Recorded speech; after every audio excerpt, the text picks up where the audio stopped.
Hey everybody, welcome back for another episode of our Freedom Vlog. This is episode 103. My name is Chris Tonino. You guys have met me before. Today I'm joined by Kayleigh Stowe. Yes, hi, I'm the new property manager here. So she's part of our, she said, property management team here with Independence Property Management. So today we're going to get to know Kayleigh a little bit, and then later on we'll talk about a couple of things she does for us here and the family of companies. My first question is, what exactly do you do? So I do a number of items, typically daily operations. That's anywhere from team support to resident issues. I just picked up doing delinquencies, although I've been involved in it, but actually doing the delinquencies myself.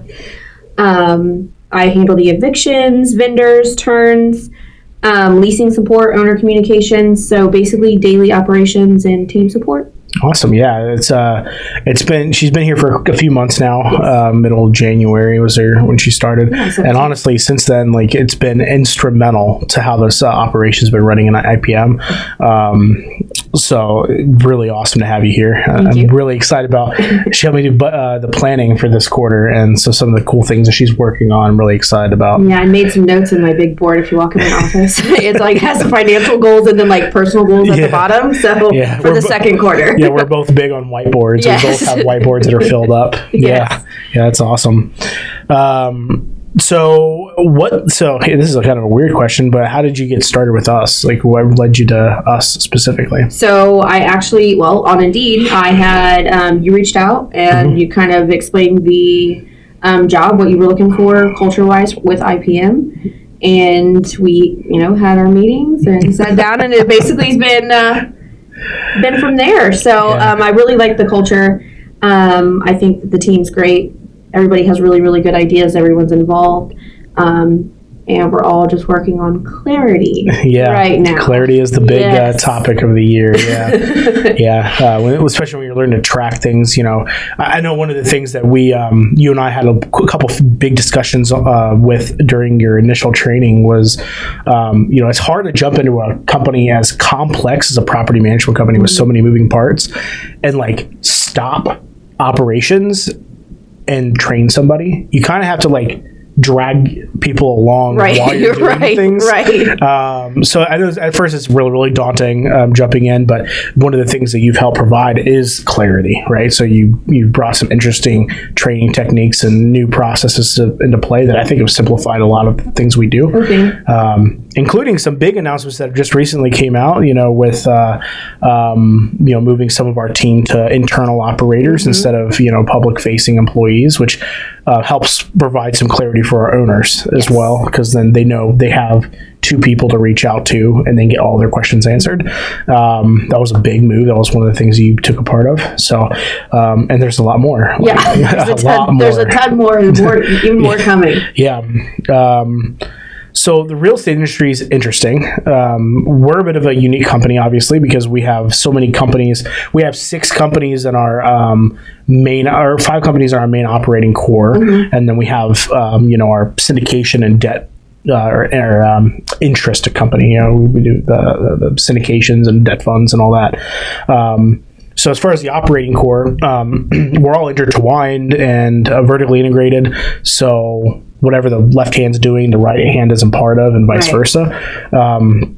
So it's a very unique company that way. It is a big FOC family of companies. Family of companies. But what specifically drew you into real estate? I realized probably when I was about 14 or 15 that I had a passion for helping others. I've always been an empath that way. I started leasing in 2013. And from then, I kind of just fell in love with it. I really enjoyed getting to know the residents. I enjoyed, that human interaction, but also building those relationships. I enjoyed, showing homes and apartments and things like that. So then I just from there is when I grew. So I feel like property management is in real estate is something that once you're sucked in, you're sucked in. Like you're not going anywhere. I've tried different jobs, of course, and they just I missed it. So I was just, no, I want to come back. So I don't know. I think just getting to know people, building those relationships, being able to, help someone find, their home. That's important to them. Right. Home is where the heart is. So they want to make sure that their families are safe, and being a part of that and being able to help them was probably my biggest thing. Yeah, that's awesome. Yeah, no, yeah. So you say, it's kind of hard to kind of break away, and then, you're always kind of pulled back into it. I can attest to that too. It's weird because it's almost like it's almost like our innate human desire to help other people, and real estate's just a broad way to do that. Right. So yeah, that's really cool. That's cool. Plus, your husband, I know this isn't a podcast about him, but he does renovations work. So kind of, even if you were trying to detach yourself from it, you're kind of leg into it anyway. Right. So it's really cool. Yeah, father-in-law, home inspector. So I mean, it's there. Right, yeah, so it's kind of just lifeblood real estate. Right. So exactly. yeah, no, that's really cool. So we talk a lot about what you do for us. So what do you do in your free time? What do you like to do? So free time is far and few between with kids. True. You got quite a household too. Yes, 5 of them. Yeah. So my oldest lives with his dad full time, but my other 4 live with me full time. He's 15. He's the only child there, so he decided to move when he was 12. Mm-hmm. But we spend a lot of time outside. When I can, I like to read. Try to relax some. I work late hours sometimes. Sometimes I work early morning. So I try to exercise as much as possible. That really doesn't happen as often as I'd like. But I like to read, be outside and hang out with the kids. Yeah. Interesting fact about you. Big fan of seafood.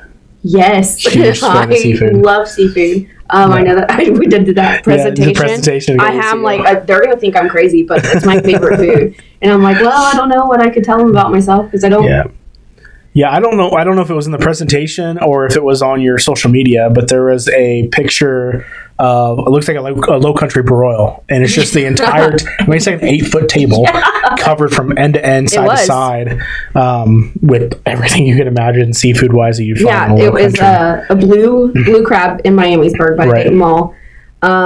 You can add your own sauces. You can get what you'd like. They have different type of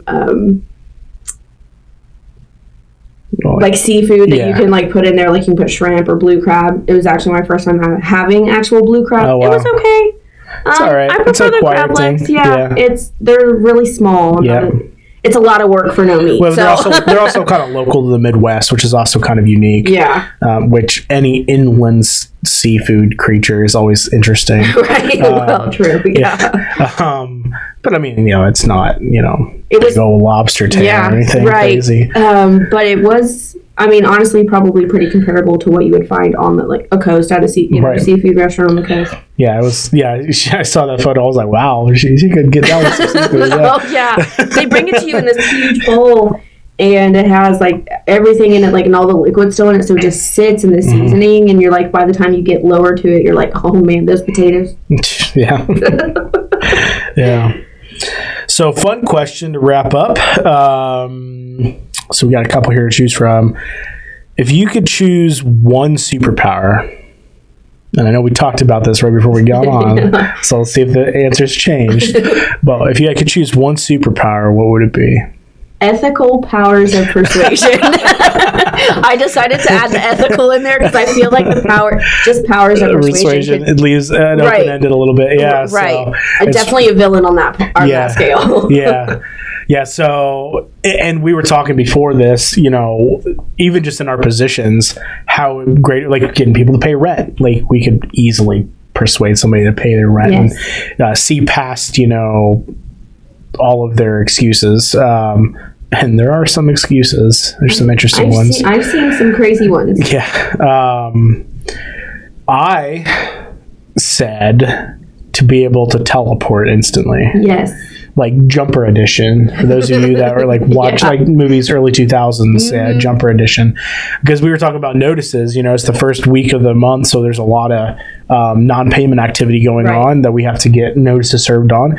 And it would just be really cool to be able to just look at the notice and then just appear at the front door and post it, and then just appear at the front door of the next one and post it, versus having to commute, to all the different properties. So, well, with the ethical powers of persuasion, we wouldn't have any to post any notices. Exactly. We wouldn't have to have some 3-day notices posted. Yeah. So, that's really cool. I like that one. And obviously, in personal life, it also has some benefits too. Right. So, when your Cadillac breaks down the same week as another vehicle breaks down. Or maybe I can get the president to forgive student loans. Right. Yeah, no, I get it. Do good. Yeah, that's good stuff. Yeah, no, that's hilarious. Cool. Well, this has been a quick sneak peek at Kayleigh. We're going to be back here in a little bit recording a podcast about scammers, property scammers, which is a bit of a problem that we have from time to time, especially post-COVID. But we'll get into that a little bit more. Again, Kayleigh, thank you for coming out. We like to end these things by saying, invest smart. Live happy. Take care. Bye. Nothing on this show should be considered specific personal or professional advice. Please consult an appropriate tax, legal, real estate, financial, or business professional for individualized advice. Opinions and information on this show are not guaranteed. All investment strategies have the potential for profit or loss.